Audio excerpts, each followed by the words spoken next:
At syempre nananawagan na rin po tayo sa may mga mabubuting kaloob-looban. Of course, para magawa po tong daanan na to para po sa ating kababayan at sa kanilang paghahanap buhay. Malaking tulong po ito sa kanila.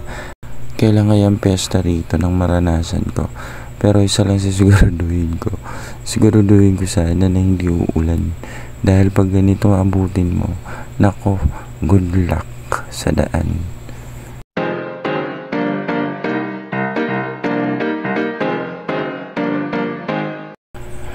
For today's video guys, serbisyo publiko po muna tayo para po sa mga mahihilig ng mga kalikasan at saka mga nature lovers. Syempre, sumama na rin po ako sa barangay na hindi ko pa po napupuntahan, na medyo malayo po sa kabisnan at saka sa highway. Ito na nga po yan, malubak po ang daan, may mga daan na hindi pa po gawa at saka medyo makitid. So kailangan dito magbigayan talaga. Hindi po biro magmaneho sa mga ganitong makikitid na daan at saka mapuputik. Tubtub lang din doon kalsada. May dito. May dito.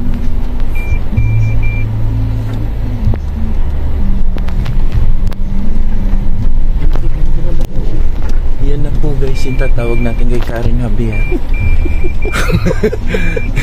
Nananawagan po kami para sa kaya uunlad ng daanan dito kasi yung kaliding po. At syempre nananawagan na rin po tayo sa may mga mabubuting kaloob-looban.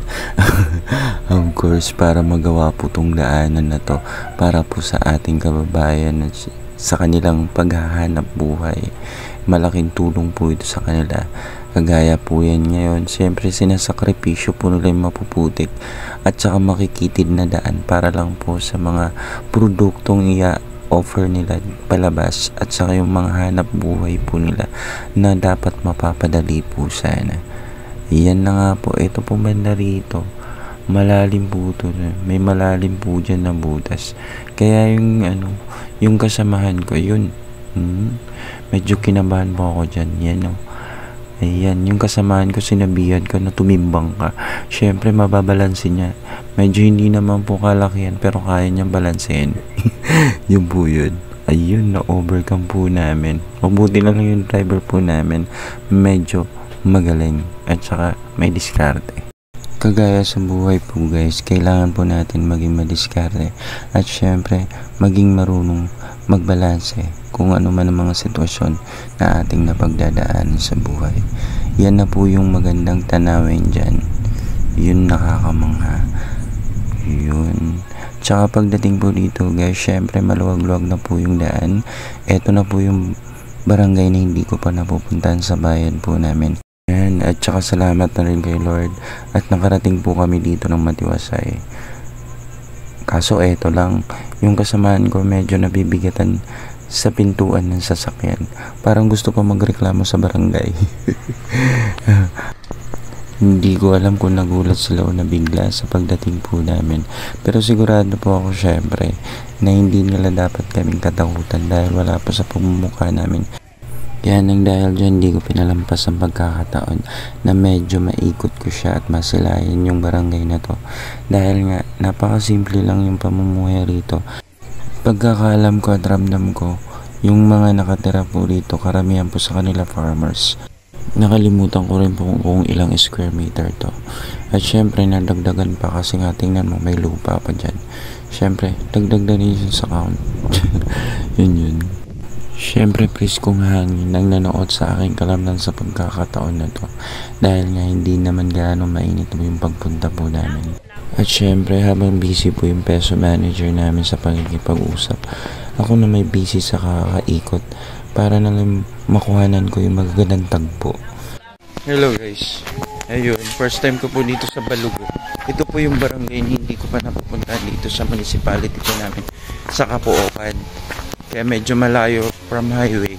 Ito yung elementary school nila guys. Pati ito yung barangay hall. Ito yung court. Yan.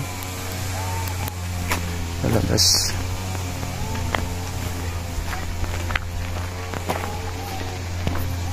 Medyo malayo po siya. Tapos may kalsada ng ibang part. Yung ibang part, medyo okay na yung kalsada. Yung iba, malalim pa. Malalim, hindi pa maayos.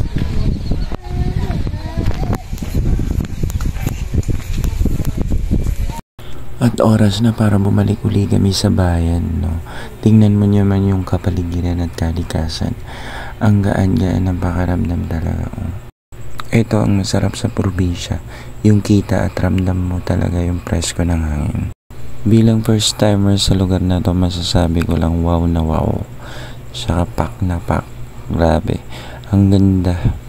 Ganda talaga ng kalikasan, nakakawala ng problema. At saka nakakagaan ng loob. Kailan kaya ang pesta rito nang maranasan ko? Pero isa lang siguraduhin ko. Siguraduhin ko sana na hindi uulan. Dahil pag ganito abutin mo, nako, good luck sa daan. Kinakailangan mo talagang mag-ingat guys. Kasi madulas, makitid, at saka sa lahat ng dumadaan dapat magbigayan. At saka isa lang po na pagtanto ko habang papauwi na kami. Nahihilo na ako. Ewan ko kung ako lang. Hindi. At syempre, isa lang po na pagtanto ko sa biyahe ngayong araw na ito. Syempre, pagpagod ka, nakakapagod talaga. Syempre, pag biyahe ganito, talagang mahilo ka. Pero wag kang susuko. Ang pinaka-importante, yung mga tulong ka sa kapwa mo. At saka, makapagbigay ng serbisyo publiko. Darating din ng time na magiging okay rin. Ang sarap ng feeling dahil nakatulong ka. At saka yung mga natulungan mo, tutulong din sa iba. Yun yung pinakamasarap din. Thank you for watching guys. God bless everyone.